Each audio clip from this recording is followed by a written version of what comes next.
내일 오전 열리는 윤석열 대통령 취임 2주년 기자회견에선 김건희 여사 관련 수사나 최상병 특검법 등 민감한 현안에 대한 질문이 쏟아질 것으로 보입니다. 여당의 총선 참패 이후 소통을 강조해온 윤 대통령이 과연 얼마나 달라진 모습으로 민심에 다가설 수 있을지가 관심입니다. 권남기 기자입니다. 내일 오전 윤석열 대통령 취임 2주년 회견은 국민 보고와 기자회견 두 부분으로 나뉘어 진행됩니다. 2층 집무실에서 준비한 원고를 읽는 국민 보고는 20분 분량으로 지난 2년 동안의 성과와 함께 의료개혁과 저출산 문제 등 앞으로 3년 국정운영 방향이 주로 언급됩니다. 국민의 고통 분담으로 경제가 나아지고 있는 상황과 금투세 폐지와 같은 입법 과제에 대한 국회 협조를 당부하는 내용도 포함될 것으로 보입니다.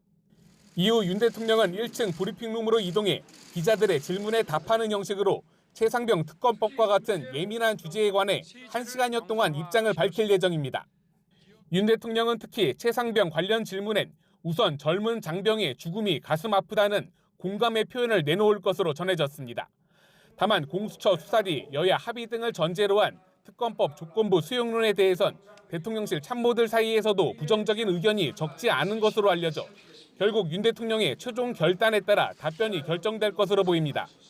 김건희 여사를 둘러싼 명품 가방 수수 논란이나 도이치모터스 주가 조작 의혹 관련 질문에 관해선 수사에 협조하겠다는 수준의 원론적인 답변이 나올 가능성이 큽니다.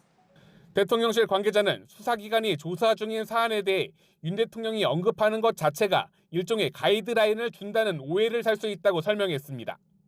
다만 김 여사 관련 의혹에 대해 아쉬움만 표했던 지난 2월 KBS 특별 대담 때보단 좀 더 사과에 가까운 표현이 나올 수 있다는 관측도 있습니다. 그거를 매정하게 좀 끊지 못한 것이 좀 어떤 문제라는 문제고 좀 아쉽지 않았나.